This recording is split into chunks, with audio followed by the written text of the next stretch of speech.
Nama saya Agus Budiman. Saya adalah seorang ODA atau orang yang hidup dengan HIV/AIDS. Saya terinfeksi HIV itu sejak tahun 2006, which is sudah 14 tahun saya hidup dengan HIV, dan keadaan saya sekarang kondisinya masih baik-baik aja. Alhamdulillah saya dikaruniai 3 orang anak, dan ketiga anak saya semuanya negatif dari virus HIV. Saya tertular dari almarhum suami saya. Saya menikah pada saat itu, saya tidak tahu bahwa dia dulu adalah seorang mantan pecandu narkoba ya. Kemudian setelah kami menikah, ternyata dia sakit setelah saya melahirkan anak pertama, tepat 40 hari setelah saya melahirkan anak pertama. Kemudian setelah itu, dalam 2 minggu saja kondisinya itu semakin memburuk. Dia kehilangan berat badannya, wasting syndrome ya, sampai dengan 10% berat badan normalnya. Kemudian mulai tumbuh jamur di mulut, dan juga dia mengalami tidak nafsu makan, terus begitu juga penurunan kesehatan yang sangat luar biasa, membuat tubuhnya semakin lama semakin kurus dan sangat-sangat tidak berdaya. Kemudian akhirnya dokter menyarankan dia untuk dicek HIV-nya dan dia menyetujui. Setelah dia dicek ternyata hasilnya positif. Karena dia hasilnya positif dan dia mempunyai istri dan anak, maka kemungkinan istrinya itu juga tertular atau saya juga akan tertular karena kami berhubungan seksual secara aktif. Kemudian akhirnya saya disarankan juga oleh dokter untuk pengecekan HIV.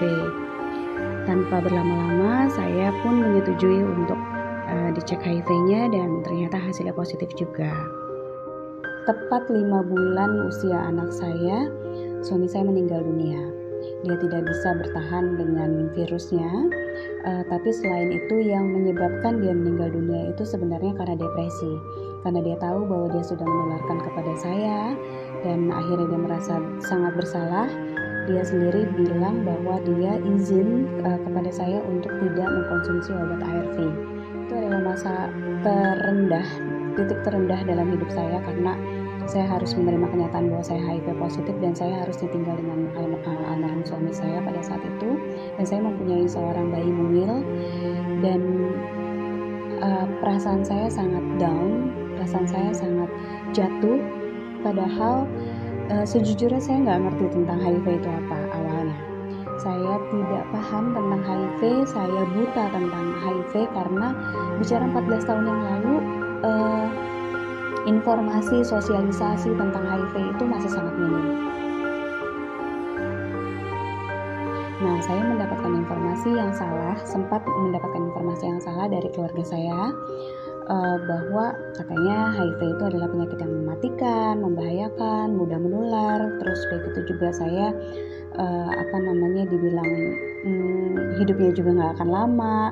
Terus sudah gitu juga ini aib bagi keluarga karena HIV itu adalah penyakit yang penyakit kotor seperti itu. Jadi keluarga saya tuh menganggap bahwa tidak perlu ada orang yang tahu bahwa saya itu terinfeksi HIV, karena ini akan menjadi momok yang menyeramkan ya, momok yang sangat besar buat keluarga kami. Jadi tidak perlu ada yang tahu.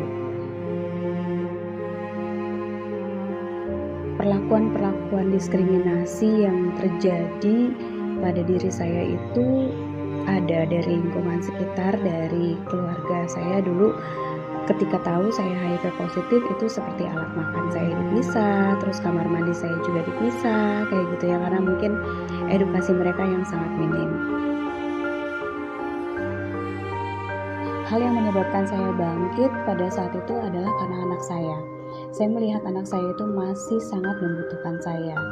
Dia sangat membutuhkan dukungan dan juga support dari saya, sehingga saya berpikir bahwa dia sudah tidak punya siapa-siapa lagi selain saya. Dan akhirnya saya memutuskan untuk saya akan bertahan hidup untuk anak saya, dan saya bisa menunjukkan itu kepada keluarga saya dengan cara saya bekerja lagi di sebuah perusahaan, kemudian saya tough, saya survive, dan saya bisa membesarkan anak saya sendiri.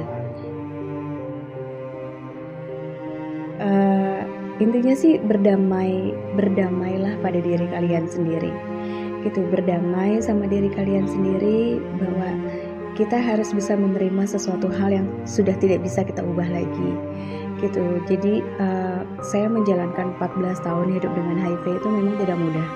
Banyak penolakan pada awalnya, tapi ketika kita sudah mempunyai edukasi yang kuat, lalu kita mengedukasi masyarakat dan juga orang-orang sekitar kita, dan kita bisa menunjukkan bahwa kita bukan Oda yang tidak berdaya, tapi adalah Oda yang berdaya. Kita bisa mandiri, ya, maka stigma dan perlakuan stigma dan diskriminasi itu semakin lama akan semakin terkikis dengan sendirinya. Jangan pernah bersedih hati. Ini bukan akhir dari segalanya, ini bukan akhir dari hidup kalian, bahwa semua orang pasti akan meninggal, semua orang pasti akan mati, tapi bagaimana caranya kita bisa menjalankan amanah yang dititipkan sama Tuhan ke kita dengan cara yang baik.